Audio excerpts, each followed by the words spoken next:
યજ્ઞ કરવા માટે તમે બેસો ને એટલે આમ ટટ્ટાર જ બેસવું પડે, ફરજિયાત. તમે ધારો ઈચ્છો કે ના ઈચ્છો આમ ટટ્ટાર જ બેસવું પડે. આત્માન સૂચિ સર્વો પકડ્યો હોય ને એટલે ભૂદેવ મંત્ર બોલતા હોય, ફટાફટ આહુતિ અપાવી જોઈએ. ઓમ ઐમ હ્રીમ ક્લીમ ચામુંડા વિચ્ચે સ્વાહા.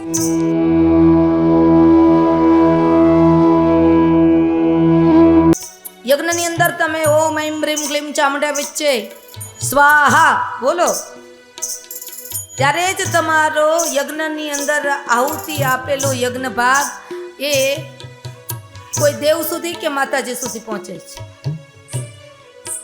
ને યજ્ઞની અંદર વારંવાર કહું, આહુતિ એટલી જ આપો કે આ 3 આંગળીની અંદર સમાય. 3 આંગળીની અંદર જેટલું બાળકના મુખારવિંદની અંદર મૂકીએ ને પણ ઘણા તો મુઠ્ઠીઓ ભરી ભરીને, ઘણા તો શ્રીફળો એ રીતના. એક મોટો મહાયજ્ઞ હતો, એ કથાકારનું મારું નામ નહીં આપું. મહાયજ્ઞની અંદર બધાએ દોડી દોડીને યજ્ઞની અંદર શ્રીફળના હોમ કર્યા તે. એ શ્રીફળ ફરતું ફરતું જે કથાના વાચક હતા એ આચાર્ય પદે બેઠા હતા, એના માથા ઉપર આવ્યું, તેને દવાખાને દાખલ થવું પડ્યું. આ યજ્ઞ કહેવાય. કેટલી કથાઓ તો એની રદ કરવી પડી. ડૉક્ટરોએ એને આરામ કરવાનું કહ્યું.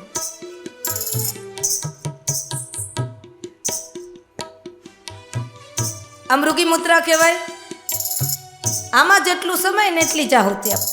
અને જ્યારે મંત્ર બોલાય, કોઈ પણ મંત્ર, ઓમ ઐમ હ્રીમ ક્લીમ ચામુંડા વિચ્ચે સ્વાહા, સ્વા કહેતા યજ્ઞનારાયણ ભગવાનનું મુખારવિંદ ખુલે છે, હા કહેતા બંધ થઈ જાય. સ્વાહા બોલાઈ જાય પછી તમે ધીરે ધીરે આમાં ઘણા બગાસું ખાતા ખાતા ને પછી હોમ કરો તો એ તમારા હોમનો સ્વીકાર થાય નહીં. યજ્ઞનારાયણ ભગવાન તમારો યજ્ઞ ભાગ પછી એ મિથ્યા છે. તમને એમ થાય કે મેં યજ્ઞ કર્યો, પણ એમ નહીં. સ્વાહા કહેતા એટલી ત્વરિતતા હોવી જોઈએ. એટલા માટે યજ્ઞ કરવા માટે તમે બેસો ને એટલે આમ ટટ્ટાર જ બેસવું પડે, ફરજિયાત. તમે ધારો ઈચ્છો કે ના ઈચ્છો આમ ટટ્ટાર જ બેસવું પડે. આત્માન સૂચિ સર્વો પકડ્યો હોય ને એટલે ભૂદેવ મંત્ર બોલતા હોય, ફટાફટ આહુતિ અપાવી જોઈએ. ઓમ ઐમ હ્રીમ ક્લીમ ચામુંડા વિચ્ચે સ્વાહા. તો માં જગદંબા સ્વાહા પણ તમે છો.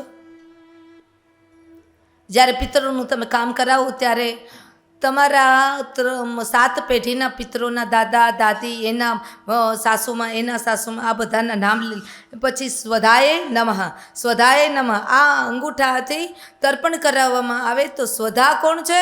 તો પિતૃઓની પત્ની છે. એમાં જગદંબા તમે પિતૃઓની પત્ની એવા સ્વધા દેવી છો.